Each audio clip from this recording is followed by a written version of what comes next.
This episode of Behind the Mindset is brought to you by Bosch Home Comfort. All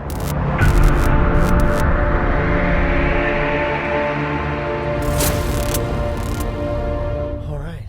Obviously, there's no introduction needed for, Lady of the Trade 2025. It's an honor. Rachelle Martins, thank you so much for joining. Thank you. So, I guess, looking at your career in HVAC, haven't been doing this for a super long time, but you kind of came into the game kind of swinging pretty hard. I mean, especially, I think it's easier to do that too as a woman in the trade. So, Yeah, I would agree with that. Like when I started my page and all, I don't even know if I had a year in before I started doing my page. And it was because at that time, I didn't think that there were any women doing it or showing it. And then as I became more involved in the community online, I'm like, well, there's actually a lot of women doing this. And there are a lot of people showing what they're doing, which I love.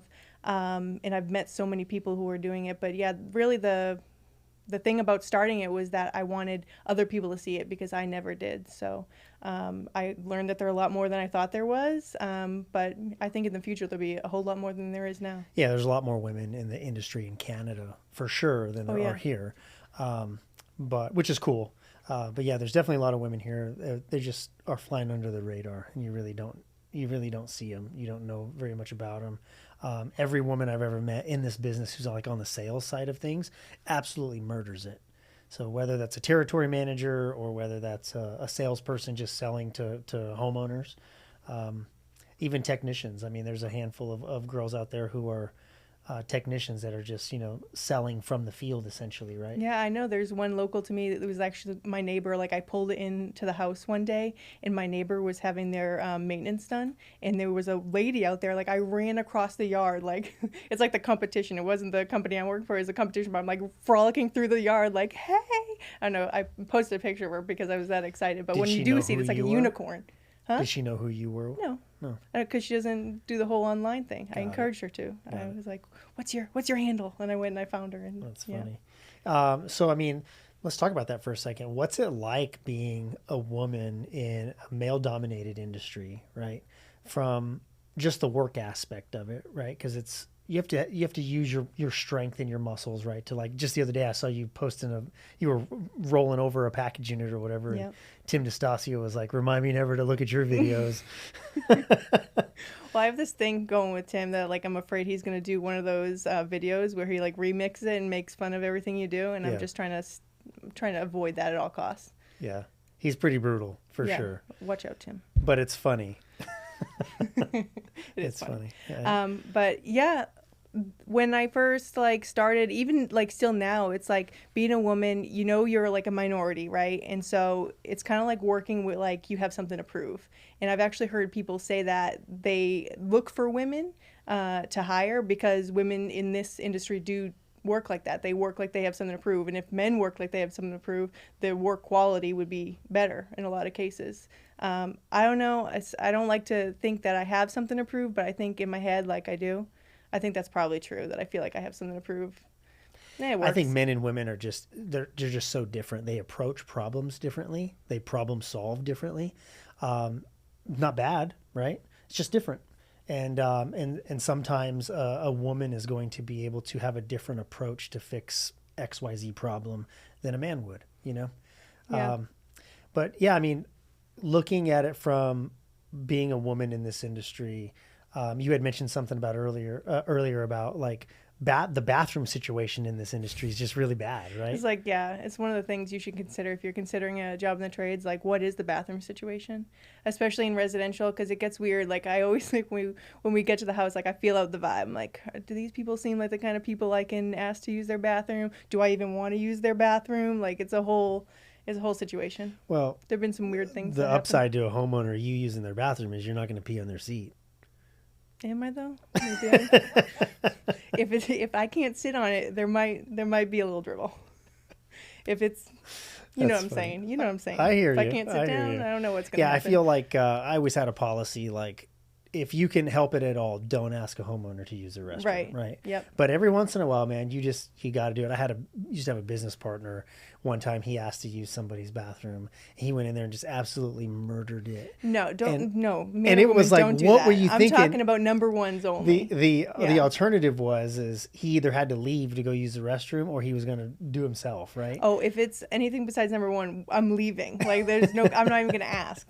He said he came out and the homeowner's wife went in there and like lit a match in the bathroom and like, it was pretty bad, but it was pretty, I was embarrassed and I wasn't even there. Secondhand embarrassment's real. Yeah, don't do that. But yeah, I mean, there's lots of different aspects of being a woman in this trade, right? Like if you just look at how dirty minded the men are in this industry, and I would say all trades are probably pretty much the same, right? Any blue collar trade, like blue collar men are just quick on their feet when it comes to like, quick wittedness, like coming up with a comeback, dirty joke, that's what she said, whatever the case may be, right? Yeah. I think you have to have, I mean, it's there. I feel like you have to have kind of thick skin. You have to be able to, because I mean, I can hang with a well-placed dirty joke or, I can handle that. No one's really like outwardly been like that to me, not in like real life. Online people get weird, but people feel like they can say whatever online, but like in real life, people are usually respectful. And if it's just a joke, it's usually a joke directed to everybody, not just me. Yeah, I guess I've had some luck, but because I've heard some stories of other women who have had some things spoken to them that are just completely uncalled for. Yeah, Rachelle Samala, she had made a comment to me that somebody basically told her women have no place in the trade and blah, blah, blah, blah, blah, and basically just talked down to her, And reality is that she'd probably run him under the table from a technical standpoint. Like she's pretty slick at what she does. So she's pretty impressive. Yeah, she is. People have said stuff like that online where, especially like on the TikTok sides, where I try to stay to Instagram because in general, people on Instagram are pretty respectful. Like the community that has been built on Instagram, I think is pretty positive. But TikTok gets weird, like real weird. So Facebook's the same way. Yeah, I don't even. It's very toxic. For sure. Yeah, my Facebook is more my private, so I'm not friends with many people on Facebook. But yeah, it's interesting to see how the comments roll in, and like I made a video the other day about the NavVac flare tool, right? And people are like, "Oh, that's just being lazy. Like, why not use a regular flare block?" And it's just kind of like, I mean. The logic, it just isn't there for me. You know what I mean? So what I'm hearing you say is like, let's not innovate anything in the industry because the way we've always been doing it should just be the way we do it for the rest of our lives. I feel like there's a middle ground answer to that. And I think that you should be able to use both. You should be able to use a pair of snips and you should be able to use a turbo shear. Like you should be able to do both. I don't think you should just learn on the turbo shear and not know how to use a pair of manual snips because that could go down. That tool, you could lose that tool. And if you don't know how to manually do something, like that's a skill that you've missed out on. So, and then like the NavVac benders, like the auto benders, I don't have a pair yet, but I want some. But like manual bender, you need to be able to do that in case your battery dies. You're not allowed to have the NavVac one. You're sponsored by Hillmore. I'm open to anything. We were talking about that earlier too, like the whole like brand thing. I'm not really loyal to like any one specific. I feel like there's a lot of brands out there that are good and what they're good at, and maybe another brand does a different tool better. So like if you look at my tool bag, it's like a rainbow of brands, and I don't feel like my tool bag has to all match and be one color. It's satisfying to see people whose tool bags look like that for the eye, but in reality, I think most people in the trades bags don't look like that. It's you build your toolbox over time, and whatever works for you works for you. Yeah, and then you always have your favorite, right? Yeah. So like your wire strippers from this particular brand are better than the wire strippers from this particular brand. So yeah, I mean, there's obviously mainstay brands that have been around in the industry forever, right? It's really personal preference, right? Yeah. Just like equipment in this industry is personal preference. The tools that you use, right? The boots that you wear, the pants that you wear, like it's all just personal preference. Yeah, boots. So. Boots is a real thing. I'm not going to name any names, but I had a pair of boots that I liked. Are you sponsored by a boot company? No, I'm not. I'm open to that too. I had a pair of boots that I liked, and then all the ads online got me, and I tried a different pair of boots, and they were good, but they didn't last. And now I'm back to the original. So Yeah. Gotcha. You figure it out. You have to try it, but everything's an investment, right? Every tool you buy is an investment. So I know it's a big decision, especially if you don't have a lot of money to be trying different brands out. A lot of people don't. Yeah. Yeah. I mean, it's, industry's weird sometimes, but just because we've been doing something for so long and you've been using a particular product for so long doesn't mean that it's the best product to use, or doesn't necessarily mean that it's the best method to do that particular thing. You know what I mean? So for a lot of like my hand tools and stuff is like, I'll have one, and like even if I like borrow someone else's, I'm like, oh, I like yours much better. I'm not going to just go buy that one because I tried his and I liked it. I'm going to run that one into the ground first, and then when I need to replace it, I remember that I like that one. I'll replace it and go to something else. But I'm not going to just throw a tool away. For sure. Yeah. So why HVAC? I mean, what were you doing before HVAC? I was a healthcare social worker. And my husband was, installing, and he invited me over. That's how I got involved. But growing up, my dad ran an HVAC company, so I was always very familiar with it. I just had never thought it was for me because I never saw women in it. I never thought that there were female laborers in this industry. So going from a healthcare social worker, like you're checking in on kids, I'm assuming? Oh, no, I was with the elderly. Oh, okay. Yeah. Okay. And you did that out of school or? Long-term care, nursing home. Okay. Yeah. But I'm saying like getting out of school, out of high school or college or whatever. Oh, no, I was doing that in nursing homes for like almost 10 years. Oh, that was like really? my career. Oh, wow. Yeah. How old are you? 35. Okay. I guess I didn't expect you to be that old. So I didn't mean that as an insult, but if you're easily insulted, well, No. This is I 2025. feel young at heart. I feel young. I don't feel 35. Yeah, I expected you to be in your mid-20s. So, Really? Yeah, or mid to late 20s. Thank you. Yeah. All right, you're back on my good side. Yeah, you're Thanks. you're doing well. Thank You're you, doing well. thank you. Yeah. Yeah, I mean, HVAC is definitely a great trade to be in. And being that you already had your family business in it. And so you guys decided to move from, you said Massachusetts? Yep, born and raised in Massachusetts, and got married up there. I had my first child. Igor, my husband, and I were looking to buy a house, and just the cost of living up there was so oppressive, and we both had good jobs, and we still just, for what we could afford, we're like, there's no way. Like this can't be life. So we started looking in North Carolina because I had family down here on my mom's side. And my whole family came. I mean, my parents came, my sister came, my brother came. A couple of years later, my best friend ended up coming down too. So we all moved at the same time. So it was like a whole family transplant. So it's been really, really good. And we came here and started making more money than I was up there, which was kind of like a hesitation because they say you make a lot of money in the north, and a lot of people do. But we didn't have any trouble. And less on the housing cost. Oh, yeah. Like, now it's with the housing industry the way it is and the way that North Carolina is growing, like, housing is more expensive here now. But 10 years ago, oh my gosh, the amount of house you could buy for your money is a no-brainer.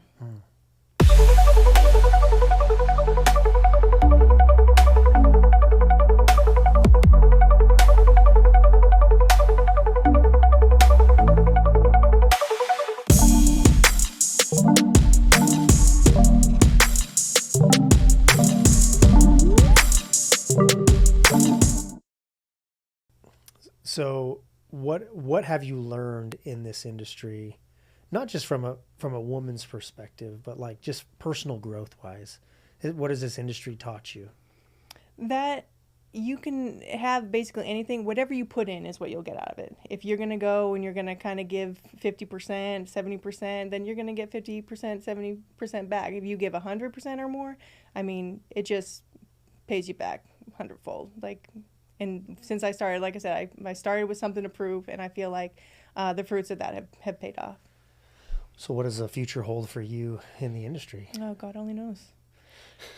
God only knows. I feel like every time I'm like, oh, that's really cool. Like the first time I was nominated for Lady of the Trade in 2014. That was like the benchmark. I was like, that's so cool. 2014. I was nominated 2014. 2024. Yeah, sorry. I was like, we haven't been around that long. So I am 35. So 2024. Secretly, we've been around that long. Yeah, secretly. Secretly, 2000 feels like 10 years ago. But anyways. 2024, I was nominated the first time. That was like awesome, like blown away that I was nominated. Didn't win. Then I was nominated again this year. And again, blown away. And then when I won, I'm like, oh my gosh. And now here I am on the podcast. I feel like there's always something. I don't know. It's just, I don't know. I just Well, if you're keep on impressed, keeping if on. you're impressed by that, wait, there's more. No, I'm just kidding. Where is there? Can't wait to see it. I don't know.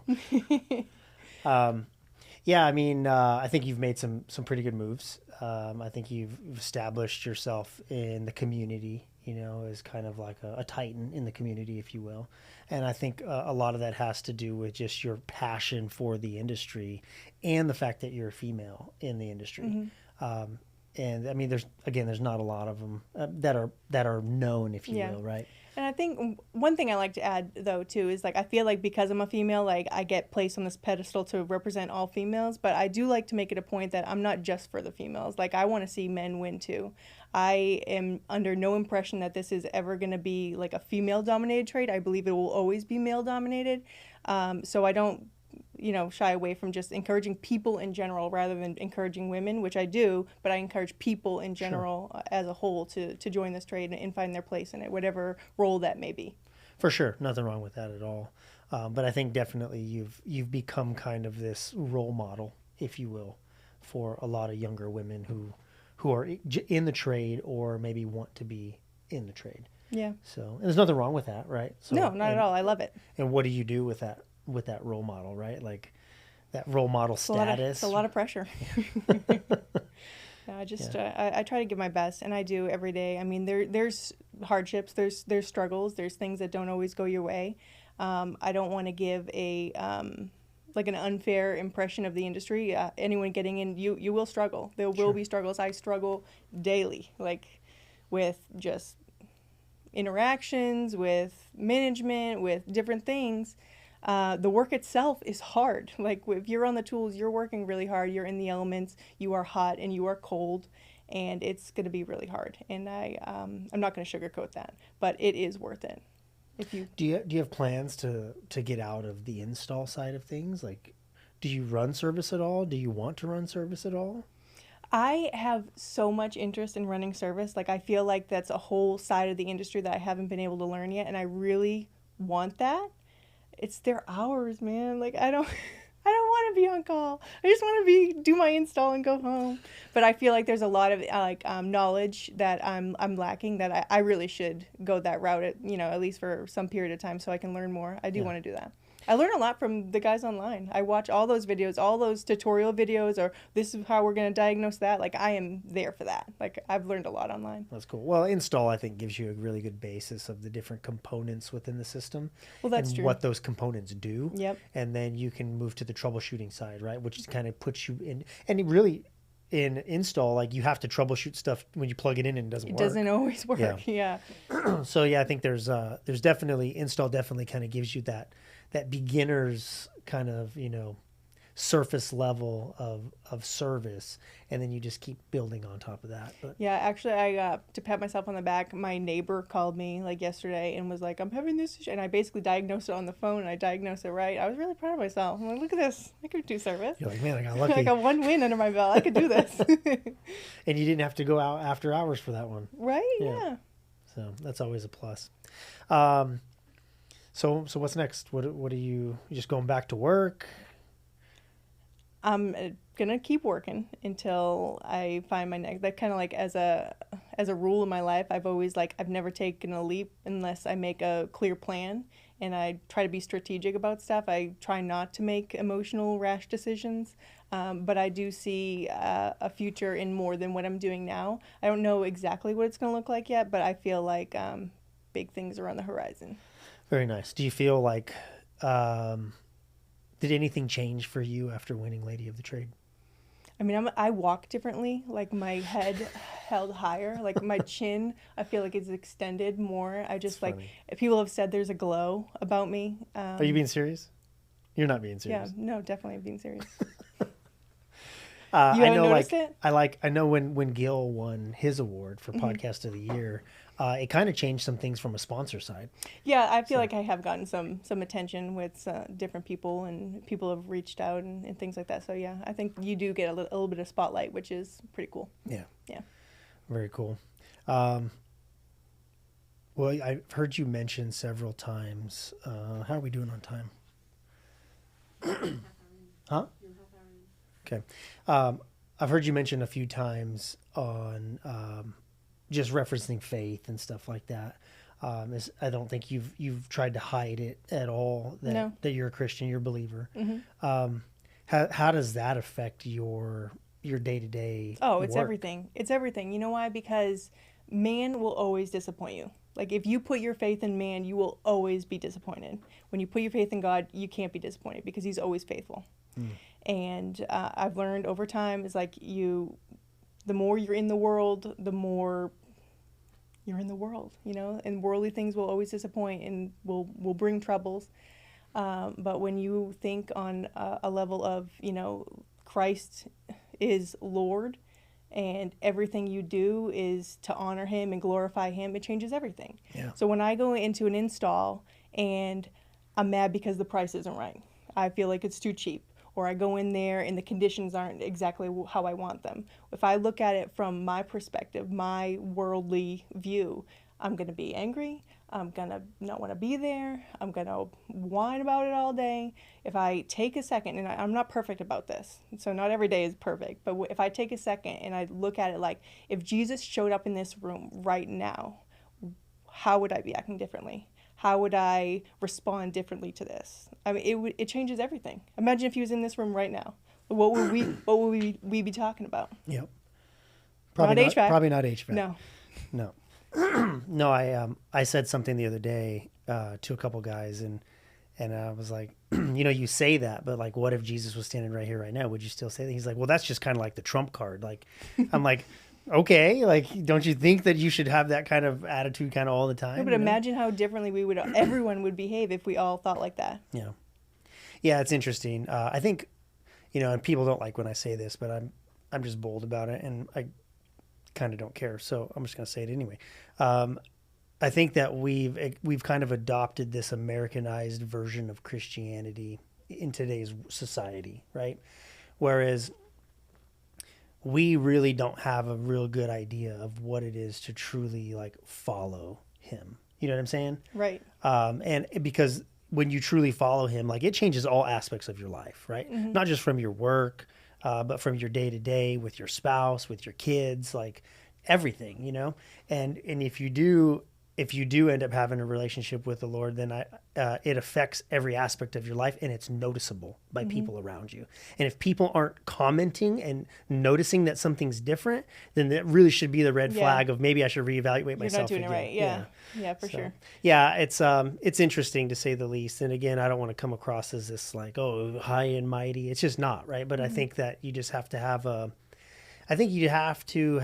what they say, the come to Jesus moment, right? Mm-hmm. And you just have to have a real evaluation of yourself for sure. Yeah. And just also the way that he gives us grace, give grace to yourself, because it's been a journey. Like I haven't been here very long. I would say like even in the last 6 months, like my faith journey has been like I've been all in this year. Last year probably not so much, but I would say in the last like 4 to 6 months, I probably do seem different to a lot of people. Like she's always talking about God. Well, yeah, he's always on my mind. And then I have a group of women at church that I talk to a lot. We had a Bible study and we got to know each other really deeply through that. And I was telling one of the girls, I was like, I'm so different than I was last year because I think about God every single day. Like last year, like it was something I thought about on Sundays, thought about it here and there, or if something happened, I'm like, oh, I think God had a hand in that. Like now, like I think about him every day, like multiple times. Like I don't want to make dinner today. Well, the Bible says that I need to serve my family in this way, so I got to do my wifely duty. Let me do this. Well, and it's like, again, the Americanized version of Christianity, right? Like you go to church on Sunday and then act however you want to act for the rest of the week, right? Yeah.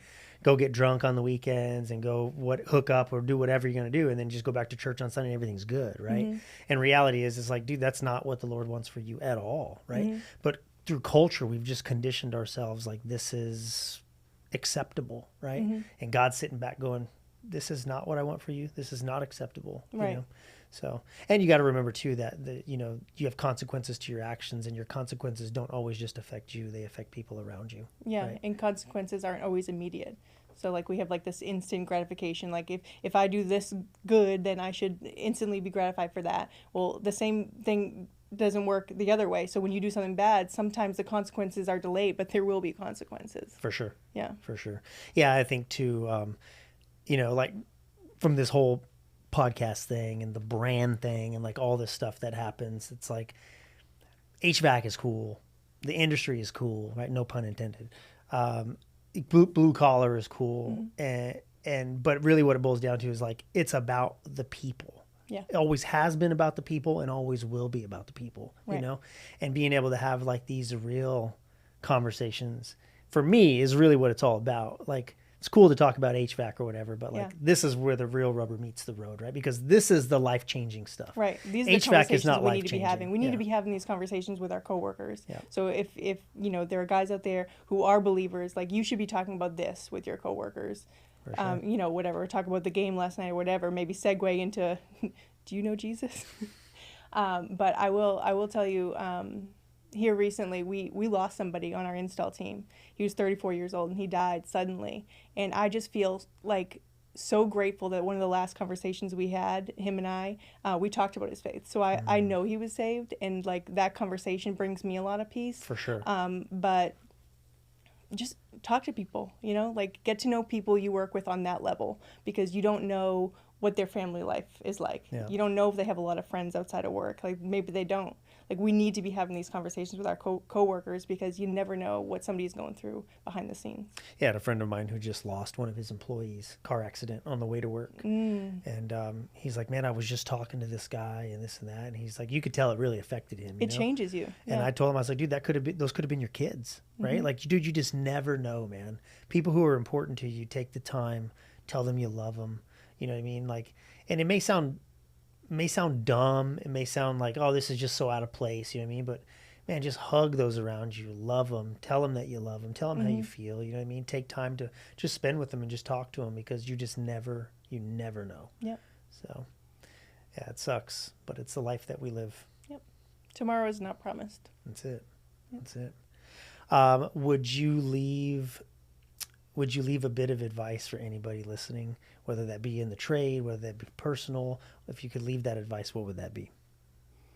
Oh, I mean, I guess for someone who's not in the trade considering it, I would say go for it. If you want to use my testimony as, you know, motivation to just give it a try, I would say do that. Just go ahead and try and see if it's for you. If it's not, there's nothing wrong with saying, hey, I gave it a shot and it didn't work out. I didn't like it, or I couldn't handle it, or it's not what I want to do. But like on a life perspective, I would say there's no bigger advice than to get to know Jesus, because you will find freedom in every aspect of your life through a relationship with Jesus Christ. That's good stuff. Yeah. And there you heard it. Lady of the Trade 2025. Giving it to you straight. Yep. So I appreciate you being here. Thanks for taking time. And it was great hanging out today. Yeah. Thanks for having me. So we'll see you guys next time. Yep. This episode of Behind the Mindset is brought to you by Bosch Home Comfort.